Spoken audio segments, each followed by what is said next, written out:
What's up? Welcome to Tales Tomorrow. I'm Morrow, your storyteller for today, and with me I have some more RPG horror stories. I don't want to do just RPG horror stories on this channel, as I feel like D&D is more just about RPG horror stories. I want to try my hand at literally anything. Obviously D&D related or TTRPG related. I'm not gonna do like a guitar cover videos or anything like that. I'm zany, but I'm not that zany. But anyway, that doesn't really matter. What matters is we're here for some RPG horror stories. So let's get to the first story for today. A furry wants to join our 5e campaign and brings a character from some furry hentai game. A mild horror story, but still. So a few months ago, me and a bunch of weirdos started a game of DND5e with Descent into Avernus campaign. We're still wandering around the first act, sometimes going backcrap insane and having tons of fun. Anyway, about a week ago, one of our side friends accidentally had an opportunity to hear about our adventures. He decided to participate and want us to help him with the character sheet. We agreed, showed him the website that we use with all the races, classes, etc. Then we asked him what his idea of a character. Now, to understand the situation, this guy is a furry. Not the kind of furry that dresses in a suit and has unprotected sex with other guys in suits in the middle of a forest, but he likes some furry characters, furry-themed games and shows, all that kind of stuff. Knowing that, we were ready to show him the Tabaxi, the Gif, Leonin, Harangons, and Bugbears as a cherry on top, just to mess with him a bit. Turns out he was going to mess with us too. "Can I make this specific character from a furry hentai game?" Dumbledore asked calmly. Alright, I'll be the first one to say, I have no problems with furries, weebs, or anything of that sort. Like me, myself, outside of being Morrow, I'm a degenerate. And sure, some people have like a furry thing, where maybe they like the character design, the anthropomorphic animals and stuff. There is a reputation with furries going extra, because the internet is internet. And even my furry friends completely understand why some people dislike being around furry characters on VR chat, or just having to associate with furries in general. I think there's a saying about like one rotten apple spoils the whole bunch, or something like that, I don't know, but you get my drift. But like, there's nothing wrong with somebody who wants to play a furry character because they like the design, a Tabaxi, Leonin, Gif, whatever have you. There's a lot of options for D&D for that sort of thing. And if anything, flavor is always free, so you could always take something that exists and just reflavor it. Or if you really want to be some sort of an animal-human hybrid, Shifter is a perfect combination. But to outright ask and say if you can play as a furry hentai character, I mean, as long as it's within reason, as long as it's not gonna get extremely graphic that makes everybody uncomfortable, and DM is there to keep this in check, and the player understands that it's just the character design, not to play as the actual hentai character. Oh, this is gonna be something. Let's keep reading. While our DM silently hangs up the Discord call and other players whisper, "Oh no," our furry starts to explain the character's story and appearance. I politely interrupt his speech by saying, "Shut the frick up and check Discord chat." Our DM sent a picture with dice from Cringe Meme and a single line, "Is this how it feels to want to end DMing?" Again, to clarify, we're fine with some dark and dirty jokes, but this time the amount of cringe was just unbearable to us to endure. Luckily, this story has a happy ending. We asked the guy to make his own character from scratch, like everyone else did, for the sake of better understanding how it should be done and how it's supposed to function. He's a new player, so this is extremely useful. With our help, he made himself a Leonin Paladin, and we're about to welcome him in our campaign next session. As long as everybody talks about the etiquette at the table, if the player is interested in trying D&D for the sake of trying D&D and wanting to learn, there's nothing wrong with that. Show him the ropes, show him around, tell him what, the do's and don'ts of the TTRPG table. Have like a semi-session 0 with them just to kind of go through the do's and don'ts of the game, what the campaign is about, what are things that people are comfortable with, what things people are uncomfortable with. Show him the ropes and really get him to try it out and really not just make a hentai furry character, but instead make their own character like you guys did. Good job on that, by the way. Really well done. At the end of the day, people just want to learn how to play D&D most of the times, or just any TTRPG. Sometimes a new player just wants to go into it, and they may not know how to best to approach it, right? Like I had somebody talk to me about making a floof character, and I don't know what they meant by floof character. But then I went through the options with them. I was like, oh, this is gonna be kind of fluffy. This could be kind of fluffy. This is pretty cool. That's pretty cool. And we end up making a Jerbean monk. Some people just want to learn how to play the game. They just don't know how to start it. And it comes off a little bit awkward and stuff. But it's okay. Awkward is okay. Nothing's wrong with that. Either way, I wish you all the best of luck with the campaign and hope the Leonin Paladin works out. Wishing you all the best with that. Let's get to the next story for today.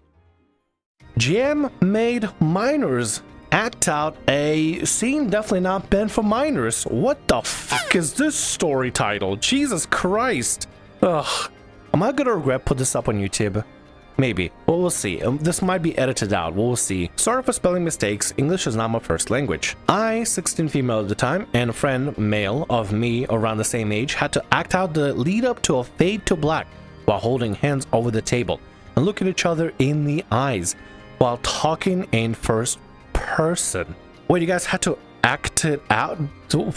What? Did the DM ask you to act out some sort of a scene? I mean, I guess if it's a roleplay and stuff, but holding hands at the table, making eye contact, that would be probably hella uncomfortable, right? And I'm not talking about like eye contact or holding hands. I'm perfectly fine with making eye contact, but I mean, what's the context for this situation? I had to say stuff like, I'm taking off this garment, and so on and so forth.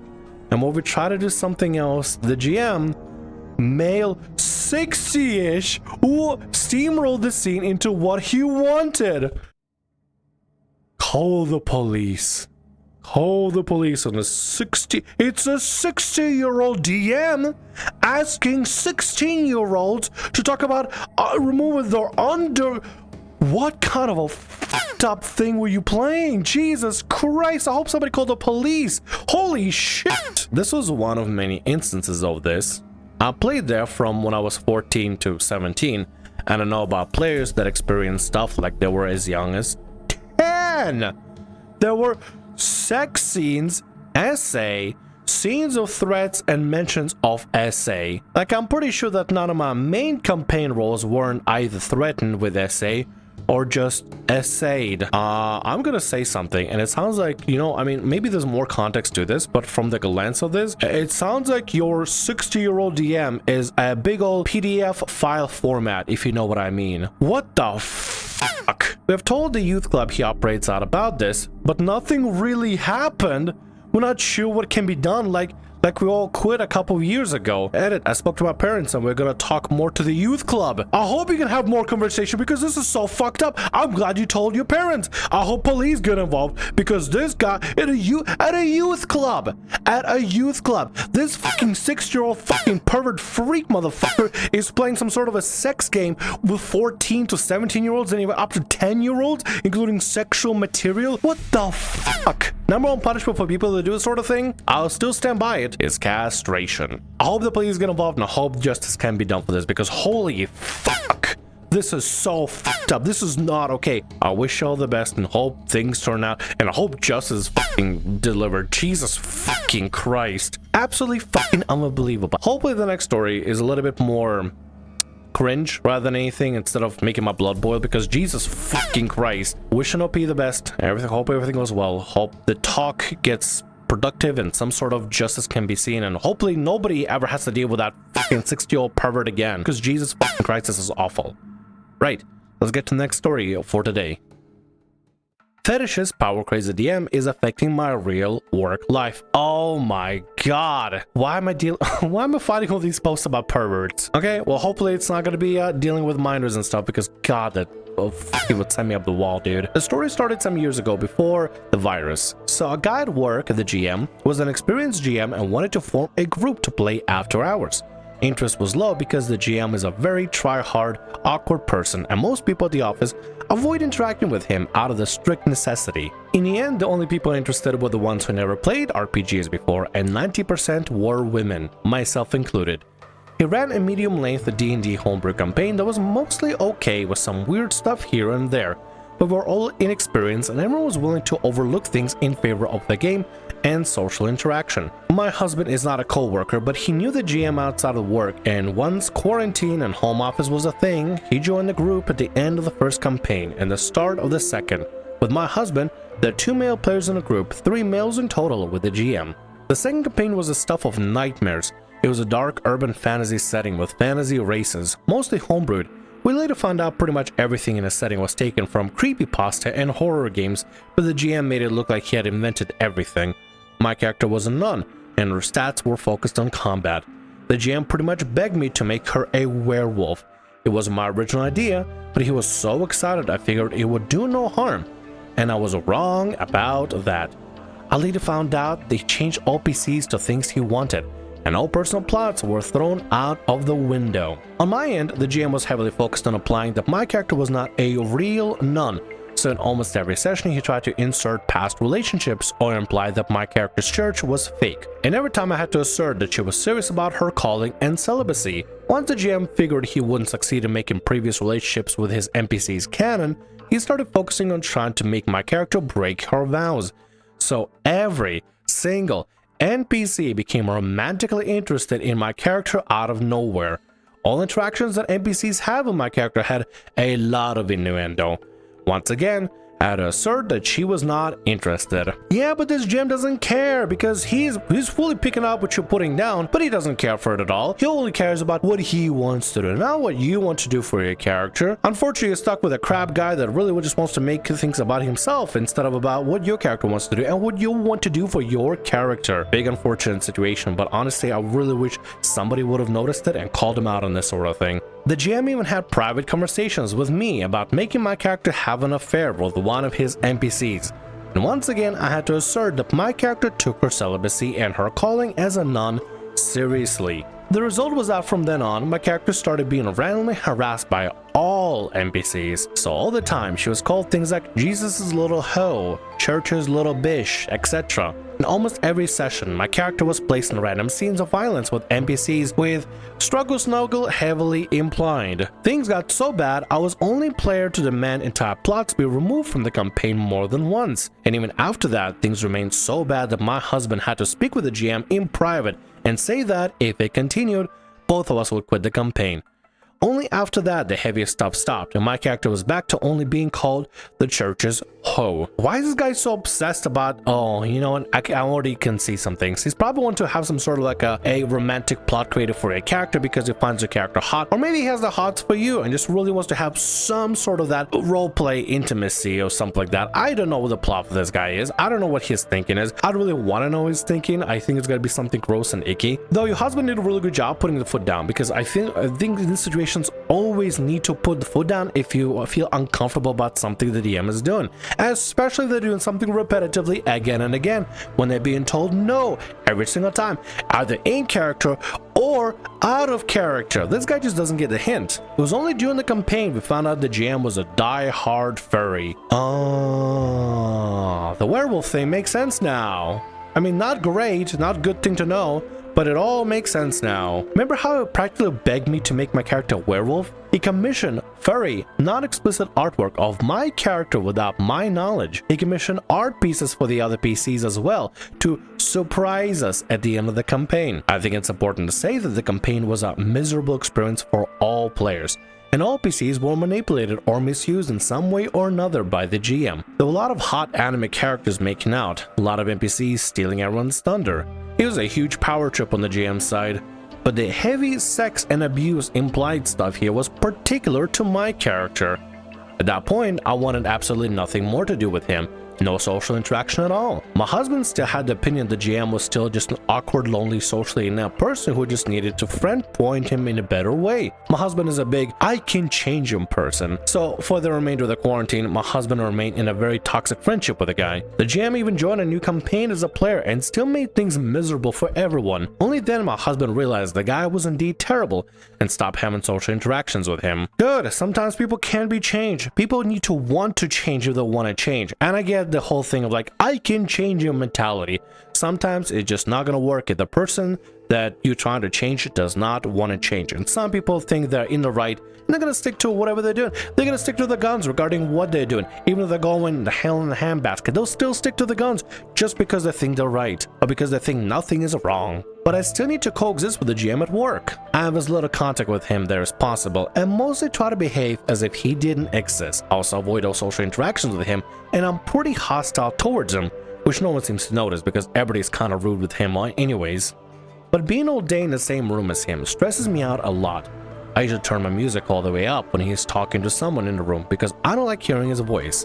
I even mentioned the campaign to my bosses, HR, or anything like that because everything happened in my social interactions out of work hours, and after all, that campaign was terrible for everyone, not just myself. Plus, he never behaved indecently with me IRL, and I didn't want to make a big thing out of it. Recently, other people at work decided to form a new table with my boss as a GM for the first campaign. It was supposed to be a small table, so when the GM said he wanted in, the table was already full. If he had joined, I would have left, as I've decided to never play anything with him ever again. My boss said he didn't want to make it too big, and the GM could join in the next campaign, as they would all be very short. So I felt safe playing. 2 people at that new table also in the campaign from hell, one of them even dropped early, and knew of my decision of never playing anything with the GM again. We were all pretty surprised when, last session, the GM appeared out of nowhere as a secret character and joined our party. I felt physically sick. My reaction was a lot stronger than even I imagined. I waited for like 15 minutes, got up, said I had to take care of something, and practically ran from the table. I nearly cried on my way back. The one thing you should do is make sure that you're not putting yourself in a room at all in any situation where you have to deal with this guy, and stress to everybody else around you that, hey, I'm just not having it with this dude whatsoever. Explain to him exactly what he did. Give him like a bit of a preamble, a little bit of TLDR. You're just not cool with this guy ever joining in anything. Honestly, I feel like you shouldn't have stayed for the first 15 minutes at all. If the guy genuinely physically repulses you, get yourself out of the place. It's not worth it. No D&D is better than bad D&D, especially with a guy that physically makes you recoil and feel sick to your stomach. It's just not gonna be fun for you whatsoever. And now I have to talk to my boss about dropping the campaign and why. I'm not looking forward to it. Once again, I don't want to make a big thing out of it, but I'm also not sure if maybe this is actually a big thing, and I should bring the GM's behavior to attention. My husband doesn't think this is a big thing. He doesn't think what I went through with the GM is violence or harassment, because again, everyone went through some sort of crap with him during the campaign, even though only mine was sex and violence applied. It doesn't want me to be in a delicate spotlight at work, but I really don't feel safe or comfortable around the GM in these interactions or at all.